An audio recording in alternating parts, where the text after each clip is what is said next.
Hello everybody, this is Professor Kraus, where we are going to be in Lecture 4 looking at what evangelism isn't. Let me open us in prayer.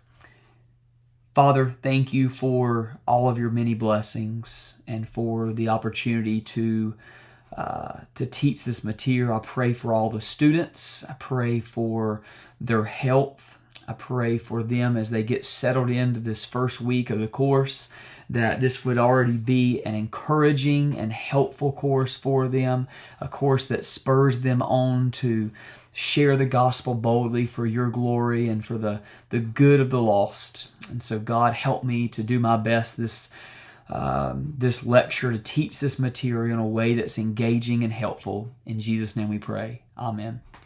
So this, of course, again is going to be building on the previous lectures. The last lecture, Lecture 3, we talked about what evangelism is. Now we're going to talk about what evangelism isn't. So whether because they're zealous or they're ignorant, sometimes Christians practice something that is like evangelism, but in the end it really isn't. And that's why it is actually very helpful for us, for Christians, for churches as a whole, to talk about evangelism, to ask the question, what is evangelism? And then to make sure that we are doing what we looked at last week, and that is teaching the truth of the gospel with an aim to persuade. So that we can avoid making some of the mistakes that we're going to talk about in today's lecture.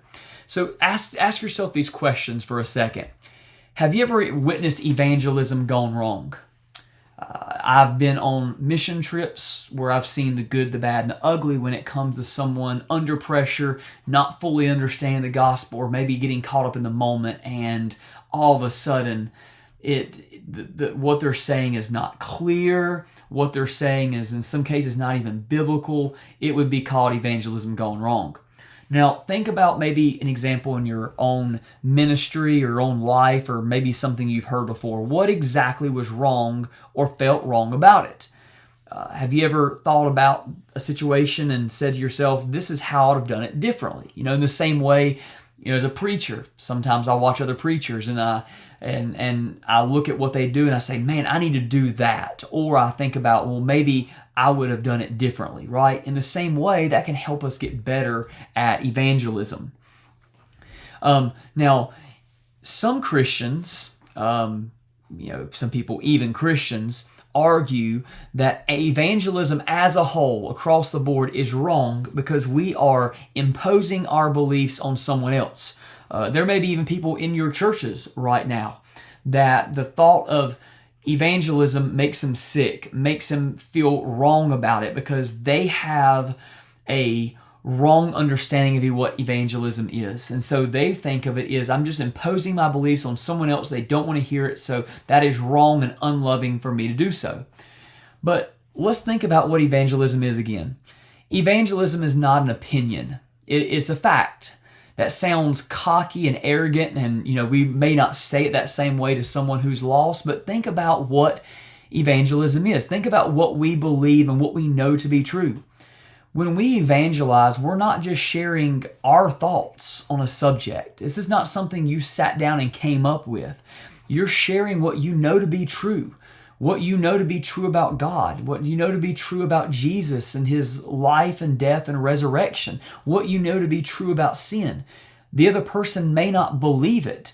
But again, this is not you just trying to beat somebody down with your opinion on a subject. You are sharing the greatest news and the greatest truth in the entire universe. As the book says, the truths of the gospel are not yours. You're not called, you're not saved, you're not asked by God to just present your own take on the gospel. Hey, this is what Philip believes about the gospel. You're called, you're saved to share the Christian gospel as you received it, as you find it and you read it about it in God's Word. We are telling the good news, not when you think about evangelism again, we are sharing the good news. We're announcing the good news. We are seeking to persuade someone with the good news. We're not making sure someone accepts it. That's when we get into like the idea of manipulation or becoming overbearing. But sharing the gospel, evangelism is not an imposition. You're not imposing your beliefs on someone else in such a way that should make you feel guilty about it. Another thing that the gospel that evangelism isn't. Evangelism isn't your personal testimony. Testimonies can contribute to evangelism, but they are not necessarily evangelism. An account of a changed life is a wonderful and inspiring thing, but it's the gospel of Jesus Christ that explains what it's all about and how it happened. And it's the gospel that turns sharing a testimony into evangelism. And this is from the Gospel and Personal Evangelism. The idea is that when we share about what Jesus Christ has done to change us, that is not necessarily or automatically the gospel. That is your story of what Jesus has done for you, right? Your story is not the gospel. It is good news, but it's not the good news. But when you share your testimony, which you should, and you share about your story and what you've done, and then you turn around and you begin to share the gospel, right? The truths of Jesus Christ, then we're talking about evangelism. People are generally okay with a Christian sharing their story, even more so when it's someone you know. But when you begin to turn your story and you begin to talk about Jesus, and then you call for a response from them, that's when people are going to become uncomfortable. So when we think about our testimonies, we want them to be clear. We'll talk about it later, how we want them to be concise and quick. And we want them to point to Jesus as our saving hope and not just merely another story of a changed life. Evangelism isn't social action and public involvement. Being involved in mercy ministries where you care for the least of these and you meet real personal needs of people, social action, anything that falls under that, may help commend the gospel. It may back up the good news of the gospel. It actually really does. But they are not the gospel themselves. You can dig as many wells as you want to save entire villages. You can feed the homeless. You can adopt. You can do all those things and still never share the gospel. When we do those good things, but we don't connect the gospel to what we've done, we're asking people to make an impossible leap.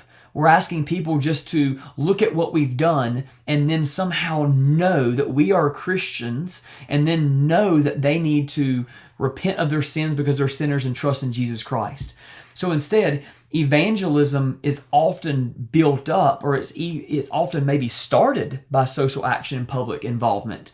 It commends the gospel to people. It helps people to know that we really do care and we're not just trying to share or impose as they may believe. But they are not the gospel in themselves. Paul says in 1 Peter 2:12, conduct yourselves honorably among the Gentiles, so that when they slander you as evildoers, they will observe your good works and will glorify God on the day he visits.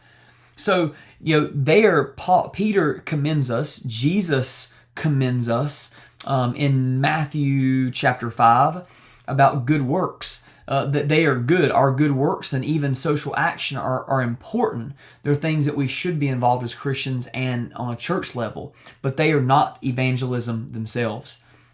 Apologetics. Maybe you're familiar with apologetics, maybe not. Apologetics is defending the faith or answering questions and objections people may have about God or Christ, or the Bible, the gospel. It can be anything related to Christianity. Apologetics helps us make a case for why Christianity is true, why it makes sense of the world we live in, and why someone should consider putting their faith in Jesus Christ. But answering questions and defending the faith is not necessarily sharing the gospel, although it hopefully opens lots of doors that you can walk through into telling them about Jesus. I've had the opportunity to, participate in a lot of apologetics, especially here at Carolina University. And there are times where I'm answering questions that do not immediately speak to the gospel or Jesus Christ, answering questions about creation or the Bible. And those are important things to do. It is important that we're able to give a reasonable defense for what we believe, that we're not taking a blind leap of faith.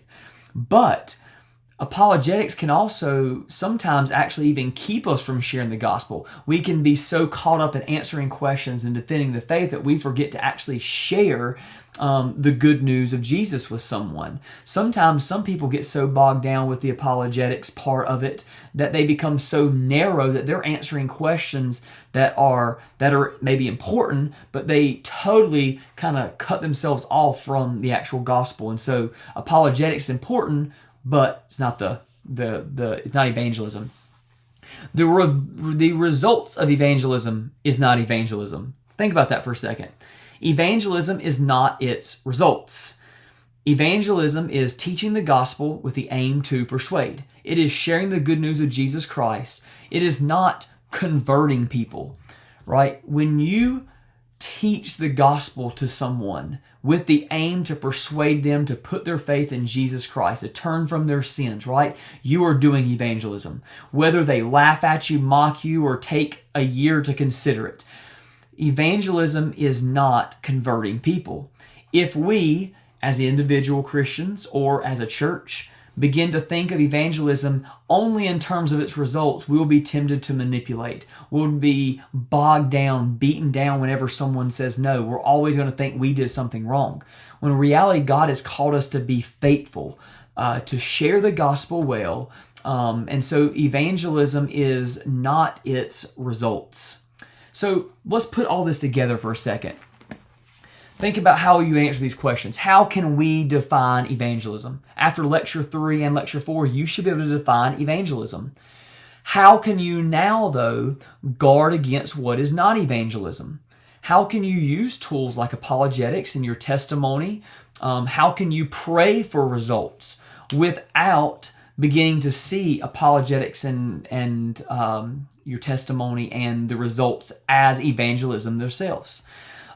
Think about this. It's something we're going to talk about later on, but what do you believe are the most serious barriers or distractions to evangelism today? If evangelism is simply faithfully teaching the gospel with the aim to persuade, what is it that keeps so many Christians from evangelizing in today's world? This is the end of lecture 4. I hope this was helpful. Hope it, as always, is encouraging to you as a believer in sharing your faith. So I pray for you this week that you go out and boldly share the good news of Jesus Christ with others. God bless.